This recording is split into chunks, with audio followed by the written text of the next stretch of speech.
Hi friends, welcome to my channel. ఈరోజు complaint వచ్చేసి geyser అనేది హాట్ వాటర్ అయితే రాలేదని కంప్లైంట్ అయితే వచ్చేసింది. అది ఎందుకు రాలేదని చెక్ చేస్తే దానిలో ఫిలమెంట్ అనేది పని చేయకపోయినా ఇలానే ప్రాబ్లం వస్తుంది. పైప్ కనెక్షన్ అయితే ఇప్పేసాము.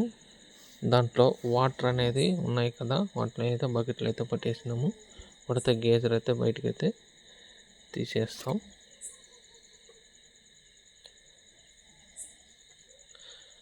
తీసేసిన తర్వాత రిపేర్కి అయితే ఇచ్చేసాం మనము.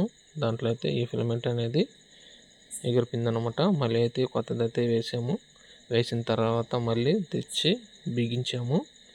బిగించిన తర్వాత స్విచ్ ఆన్ చేయకుండా ట్యాప్ అయితే తిప్పండి. దాంట్లో ఉన్న డస్ట్ అంతా ఒక బకెట్ వాటర్ అనేది వదిలేసినామంటే దాంట్లో ఉండేది చూసారు కదా ఎంత నల్లగా వస్తున్నాయి నీళ్ళు. ఒక బకెట్ వాటర్ అనేది బయటకైతే పోవాలి. ఆ తర్వాత స్విచ్ అనేది ఆన్ చేసి చూడాలి. స్విచ్ అయితే ఆన్ చేసాం కదా,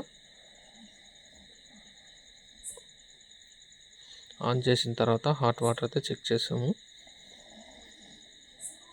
హాట్ వాటర్ అయితే హీట్ అయితే అవుతుంది.